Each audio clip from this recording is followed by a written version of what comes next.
BJP government मुर्दाबाद, वक्त bill वापस लो, के बैनरों से इनकलाब आएगा, आंधी और तूफानों में इनकलाब आएगा, खेल के गलियारों से इनकलाब आएगा, बारिश और बरसातों में इनकलाब आएगा, गुलबर्गे की गलियां बरसातों के मीनारों से इनकलाब आएगा, ईदों के मैदानों से इनकलाब आएगा, उलमा के बयानों से इनकलाब आएगा, हिंदुस्तान की मिट्टी से इनकलाब आएगा, मुल्क में तो देखना वक्त बिल वापस लो, वक्त बिल वापस लो, अल्लाह बोल, अल्लाह बोल, अल्लाह बोल, गया क्या ऊंचा बोल, अल्लाह बोल। भरोसा करने से इसके बारे में क्या कहते हैं? मुसलमान को हमेशा धोखा हुआ है। आप आजादी से पहले भी देखो, आजादी के बाद भी देखो, मुसलमानों को यही सवाल हम पर्सनल लॉ बोर्ड से भी करना चाह रहे हैं, यही सवाल हम मुस्लिम लीडरों से भी करना चाह रहे हैं। हमके जब लोकसभा में बिल था तो पूरे हिंदुस्तान को बंद करने का ऐलान करना था। देखिए सर कैसा है, हम देखे सर अपने आंखों से, अगर दलित समाज का, अगर ये सिचुएशन दलित समाज का, बहुजन समाज का रहना था, पूरा हिंदुस्तान बंद होता था। Organisation, social activist and even resident of Gulbarga, कई सारे लोग यहाँ पे, इवन अफजलपुर से, जवर्गी से लोग यहाँ पर आकर पार्टिसिपेट करे इस प्रोटेस्ट का। प्रोटेस्ट का एजेंडा बहुत क्लियर था कि ये वक्फ बिल को वापस लो। वक्फ बिल इसलिए वापस लेना है क्योंकि इसके अंदर जो एक्ट अमेंडमेंट करे से वो बहुत डेंजरस है वो, ठीक है। वक्फ बाय यूजर एक ऐसा एक्ट है जिसमें क्या है, आपको 6 महीने के अंदर अपनी दरगाह, मस्जिद, खानखाएं, खबरस्तान है, वो प्रूफ करना है कि वो आपकी प्रॉपर्टी है। अगर नहीं है तो उसको गवर्नमेंट में कंसिडर किया जाएगा और उसको तोड़ा जाएगा। आप बताइए, अगर ऐसा तोड़ा जाएगा तो क्या हिंदुस्तान के मुसलमान जो सेक्युलर सोच रखने वाले लोग खामोश बैठेंगे? इससे क्या है, दंगे फसाद बढ़ने के चांसेस है। हम चाहते हैं कि हमारे हिंदुस्तान के मुल्क में भाईचारा रहना, इससे भाईचारा खराब होता है। और एक चीज मैं गुलबर्गा ने, पूरे कर्नाटक, पूरे हिंदुस्तान के अवाम को बताना चाह रहा हूँ कि ये वक्फ अमेंडमेंट बिल आने की नौबत क्यों है? नौबत इसलिए आई क्योंकि हमारे लोग इस प्रॉपर्टी को बेच के बिजनेस किए। यहाँ पर वक्फ बोर्ड का काम था, रोल था यहाँ पे कि इस वक्फ के प्रॉपर्टी जितने भी कमर्शियली बेचे जा रहे, कब्जे किए जा रहे, इसके ऊपर स्ट्रिक्ट एक्शन लेना। वो ना लेते हुए वक्फ बोर्ड भी इंजॉय करा इसका बेनिफिट, इसका रेवेन्यू इंजॉय करा गरीबों के लिए। मुझे 5 ऐसे कंट्रीब्यूशन बताइए जो वक्फ बोर्ड की तरफ से गरीब मुस्तहिक लोगों के लिए हुआ, जो उनके लिए स्टैंड लेकर लड़ सके। तो वक्फ बोर्ड की तरफ से ऐसा कोई कारनामे नहीं हुए।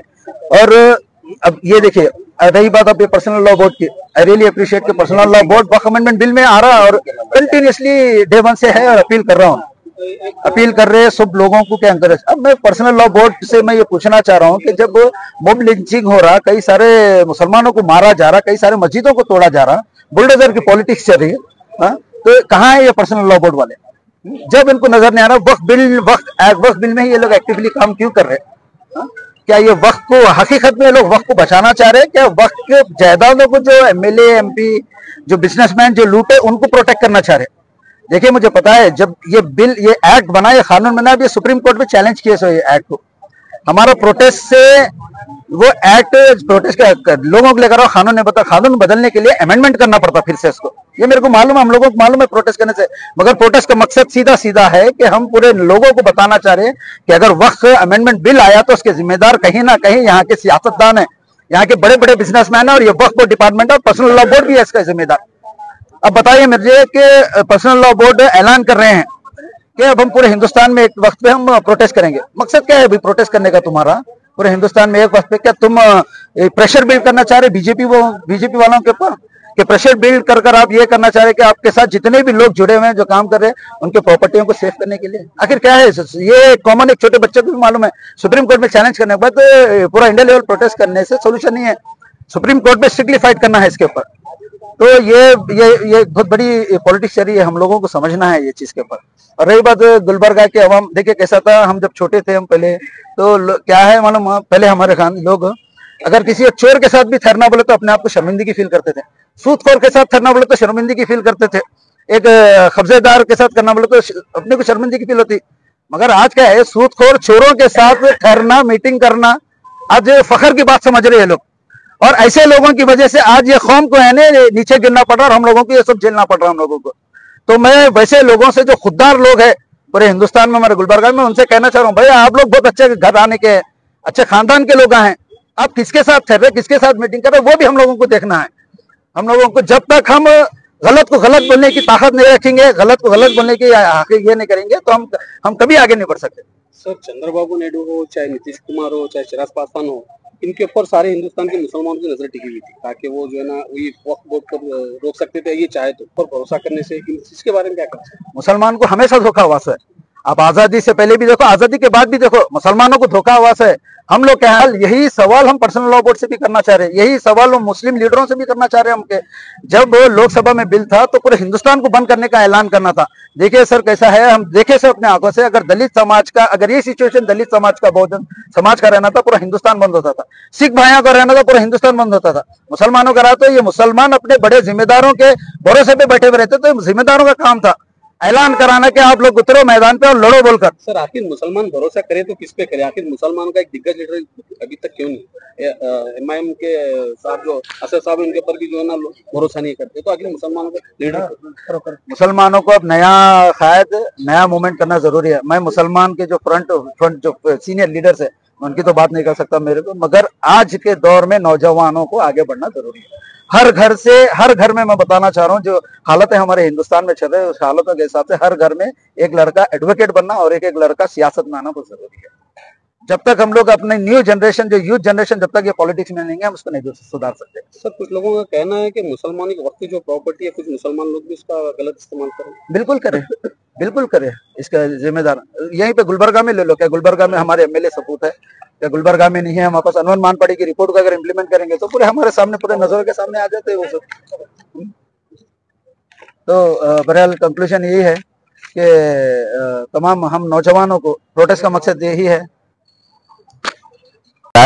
जनता परिवार स्टेट मीडिया स्पोक पर्सन, ये अनवर मानपड़ी की रिपोर्ट है जिसमें तमाम जो लीडर्स हैं हमारे कर्नाटका के, जो भी इन्वॉल्व थे, जितना घोटाला किया है, किसने कितने एकड़ जमीन खाई है, ये रिपोर्ट ऑलरेडी चीफ मिनिस्टर को सबमिट की गई थी बहुत पहले, लेकिन इस पर कोई एक्शन लिया नहीं गया। अभी आपका जो सवाल था कि कई मुस्लिम लीडर्स या कई मुसलमान जो है ना वक्त के इसमें घोटाले में इन्वॉल्व हैं, बेशक इन्वॉल्व हैं। आप गुलबर्गा में ही देख लीजिए, तमाम एरियाज जितने भी वक्त प्रॉपर्टीज हैं, आप अगर गैजेट निकाल के देखेंगे तो शायद आपको आधी प्रॉपर्टी भी नहीं मिलेगी जो वक्फ बोर्ड की अभी फिलहाल एग्जिस्ट करती है गैजेट के हिसाब से। क्यों? क्योंकि जो सियासत में बैठे हुए हैं हमारे लीडर्स, वो लीडर्स या तो खुद बेच कर खा रहे हैं या अपने रिश्तेदारों को या अपने चोले चपाटों के हाथ से जो है ना ये पूरा स्कैम करवा रहे हैं। तो वक्त की जो प्रॉपर्टी है, जो वक्त का हमारा जो लॉ बोलता है कि जब देने वाला ही वापस नहीं ले सकता तो ये चोर लोगों को खाते हुए शर्म आनी चाहिए। ये वक्त की प्रॉपर्टी खाने के लिए शर्म आनी चाहिए। हमारे इस्लाम में लिखा हुआ है कि अगर आप किसी की जमीन 1 इंच भी खाओगे तो आपको 7 जमीनों पर धसाया जाएगा। तो ये लोग मुसलमान होते हुए भी क्या ये सब बातें भूल गए? हमारे जमीर अहमद साहब जब आए हुए थे विंटेज फंक्शन हॉल में, एक जलसा रखा गया था। वक्त के जो भी कंप्लेंट्स थे, जिसके भी खिलाफ आप लोगों को शिकायत दर्ज करनी थी, तो कई सारे एप्लीकेशन दिए गए गुलबर्गा से, यादगीर से, रायचूर से। उस पर आज तक एक्शन क्यों नहीं लिया गया? इसलिए नहीं लिया गया क्योंकि जब उस टाइम पे जो स्टेज पे बैठे हुए थे, तमाम चोर ही बैठे हुए थे वहां पर। तकरीबन जो थे वहां पर स्टेज पे, जिनके खिलाफ करप्शन के चार्जेस हैं, जिनके खिलाफ वक्फ बोर्ड के जमीन खाने के चार्जेस हैं, वो लोगों के लिए। तो ऐसे लोग जब आएंगे, जब ऐसे लोग बताएंगे कि हम आपका भला करेंगे, तो मुसलमानों का ऐसे भला नहीं होगा। और मैं तमाम लोगों का जो भी इस प्रोटेस्ट में आए थे उनका शुक्रगुजार करता हूं और शुक्रिया अदा करता हूं, मैं उनका शुक्रगुजार हूं। इस बात से जंगे बदर की याद आ गई कि लोग कम थे बट जज्बा था। तो भी देखिए हमारे लोगों में लोग कम है बट जज्बा है। हमारे लोगों को जब तक नींद से बेदार ना करो ना, हमारे लोगों की आंखें नहीं खुलने वाली है। और कुछ लोग तो हमारे ऐसे हैं जो सोने का नाटक कर रहे हैं, उठाया उनको जाता है, जो सो रहे हैं, जो सोने का नाटक कर रहे हैं उनको उठाया नहीं जाता।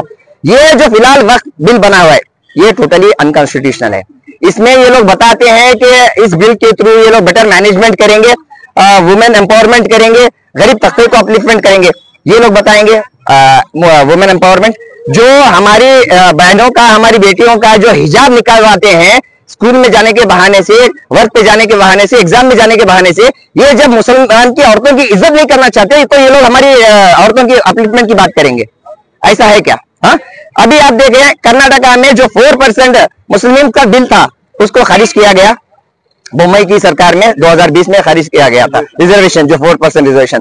ये जो हमारी जो हुकूमत बैठी है फिलहाल कर्नाटका में, जो कांग्रेस हुकूमत है, ये लोग इसी वायदे पर बैठे थे कि जब ये सत्ता में आएंगे तो 4% जो रिजर्वेशन था मुस्लिम्स को वापस देंगे और एंटी कॉन्सुलेटर बिल को जो है ना खारिज किया जाएगा। बट 2.5 साल हो गए अभी गवर्नमेंट बने हुए कर्नाटका में, यहाँ पर कुछ नहीं हो रहा है। चाहे बीजेपी हो, चाहे कांग्रेस हो, चाहे आरजेडी हो, चाहे जेडीएस हो, चाहे कोई भी पार्टी हो, ये लोगों को मुसलमान तबके की कोई चीज से कुछ लेना देना नहीं है। ये लोगों को सिर्फ मुसलमानों को वोट बैंक के जैसा यूज करना है। तो अभी जो हम लोगों ने हमारा जो सदर चुन के लाए हैं, जो नरेंद्र मोदी, अभी इंडिया को डेमोक्रेसी बोला जाता था पहले, one of the largest democracy, one of the secular country बोला जाता था। अभी आगे से नहीं बोला जाएगा, क्योंकि हम लोगों ने एक तानाशाह को चुनकर लाया है, तानाशाह को, जो हर चीज को बदलना चाहता है। शहर के नाम बदलना चाहता है, कानून बदलना चाहता है, लॉस बदलना चाहता है और मुसलमानों का नामो निशान भी बदलना चाहता है। तो हमारे मुसलमानों को एकजुट होकर यहाँ पर काम करने की जरूरत है। हमारे लोग एकजुट नहीं हो रहे हैं। हमारे लोग बोल रहे हैं कि फलाना मैं वो तंजीम से, मैं ये तंजीम से, मैं वो मसलक से, मैं ये मसलक से। जब तक हम लोग ये डिफरेंसेस अपने हटाएंगे नहीं, तब तक हम लोग कुछ नहीं कर सकते। एनआरसी एनपीआर में हम देखे थे कि कई हर जगह जो है ना टेंट बैठे थे, हर जगह प्रोटेस्ट हो रहे थे। आज वक्त का इतना बड़ा मसला है तो आज तादाद बिल्कुल ना के बराबर है। आखिर हमारे मुसलमान कौम को वो क्या गया?